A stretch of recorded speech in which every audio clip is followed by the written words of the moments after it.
Sur la place, chacun passe, chacun vient, chacun va. À Séville, les gardes s'ennuient. Ils regardent passer les gens. Au loin, une jeune fille s'approche. Elle semble vouloir leur parler.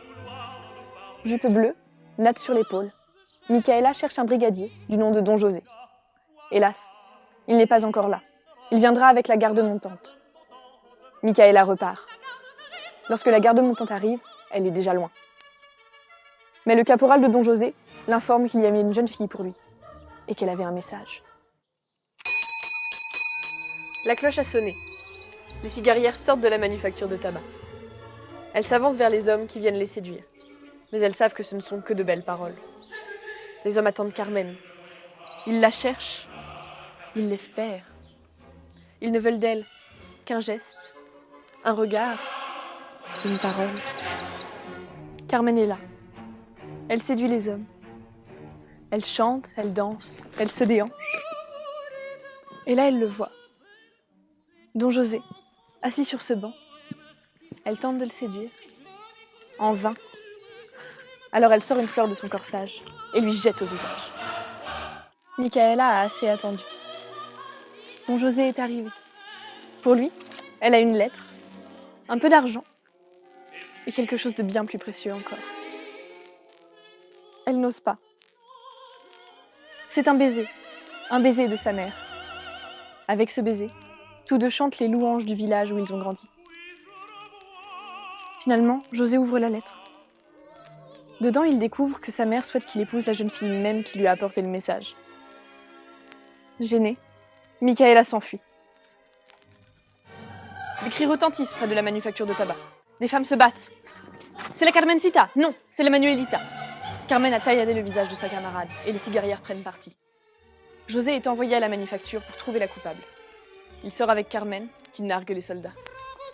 Je ne te dirai rien. Pour la punir, il l'envoie en prison. Don José a emmené Carmen en garde à vue. Il va écrire l'ordre pour qu'elle soit envoyée en prison. Carmen ne veut pas y aller. Elle dit à Don José qu'elle l'aimera, qu'elle l'attendra à la taverne de Lilas Pastia, s'il l'aide à s'enfuir. José est charmé. Il aide Carmen à s'échapper lors de son transfert vers la prison.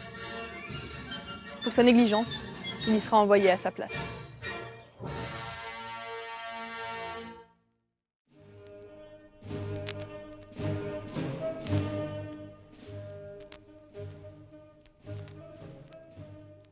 Un mois s'est écoulé. Carmen est à la taverne de Lilas Pastia. Avec ses amis, Frasquita et Mercedes, elles chantent, elles dansent, elles boivent, elles répondent aux avances des soldats. Carmen les refuse. Elle attend José ici à la taverne, et lui l'attend en prison. Mais elle apprend que José a été libéré. Il va vite pouvoir la rejoindre. Soudain, des clameurs retentissent. Carmen se lève curieuse. C'est Iscamillo, le toréador. Il vient fêter sa victoire à la taverne. Il regarde Carmen. Carmen le regarde. Il tente de la séduire. Mais Carmen refuse. Son cœur bat pour Don José. Alors il lui dit qu'il attendra qu'elle l'aime. Et il repart, suivi de son escorte. Lilas Pastia congédie tout le monde, sauf Carmen et ses amis. Le Dancaïr et le Remendado, leurs amis contrebandiers, arrivent. Ils ont besoin des bohémiennes pour faire passer des marchandises à travers la montagne et séduire les douaniers. Carmen refuse. Elle est amoureuse. Elle ne veut pas quitter Don José. Mais Carmen, nous avons tous besoin de toi. Alors elle a une idée. Elle peut le convaincre de déserter pour elle. José est arrivé à la taverne. Carmen est heureuse. Elle danse pour lui. Elle lui demande de la suivre à travers la montagne.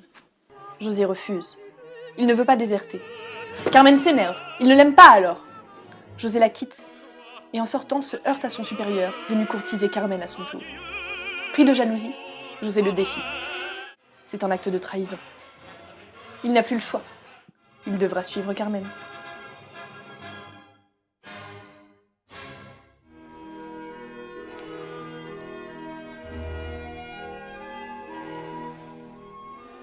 Les contrebandiers ont établi un camp dans la montagne. Carmen et José se disputent. « Tu ne m'aimes plus comme avant !» Lui regrette d'avoir déserté et veut revoir sa mère. Carmen est lasse. Elle rejoint Frasquita et Mercedes qui tirent les cartes. Carmen les tire à son tour. Carreau, pique, la mort. Encore et toujours la mort. Finalement, les bohémiennes partent séduire les douaniers. Et José restera seul au camp. Micaela est seule dans la montagne. Son guide l'a abandonnée, trop effrayée. Elle cherche José, dans le repère des contrebandiers. Elle a peur. Elle se ressaisit. Elle arrachera José des griffes de cette femme, qui ont transformé le doux soldat qu'elle aimait en un hors-la-loi cruel. José s'ennuie au campement. Il monte la garde. Soudain, un bruit. C'est Escamillo, le toréador. Que faites-vous ici? Il est venu chercher Carmen. À Séville, on raconte qu'elle s'est enfin lassée du soldat qui avait déserté pour elle. José est fou de rage. Ce soldat, c'est moi! Les deux hommes se battent. Mais José est vite surpassé par le toréador, qu'il l'épargne. Il tente de riposter, mais Carmen arrive et les sépare. Escamillo ne perd pas contenance. Il invite Carmen à venir le voir à Séville et repart. Micaela sort de sa cachette. José doit la suivre, sa mère le réclame. Non, jamais il ne quittera Carmen. Elle pourrait trouver un nouvel amant. Carmen insiste. Il doit partir. C'est quand il apprend que sa mère est mourante qu'il accepte. Non sans menacer Carmen au passage. Nous nous reverrons. Au loin, Escamillo chante son bonheur et son amour.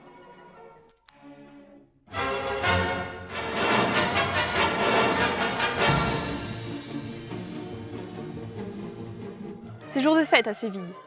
Escamillo, le toréador, va à nouveau combattre le taureau. Les gens viennent acheter des fruits, des éventails, de quoi boire. C'est la quadrille au loin? Oui, il y a les picadors. Et le torero, Escamillo, Escamillo. C'est Carmen à son bras. Avant le début de la corrida, Carmen et Escamillo se retrouvent. Elle lui avoue tout son amour. Qu'elle meurt si jamais elle a aimé quelqu'un autant que lui. Elle lui dit qu'elle sera là pour l'acclamer lorsqu'il aura gagné. Escamillo repart se préparer. Frasquita et Mercedes interpellent Carmen. C'est Don José.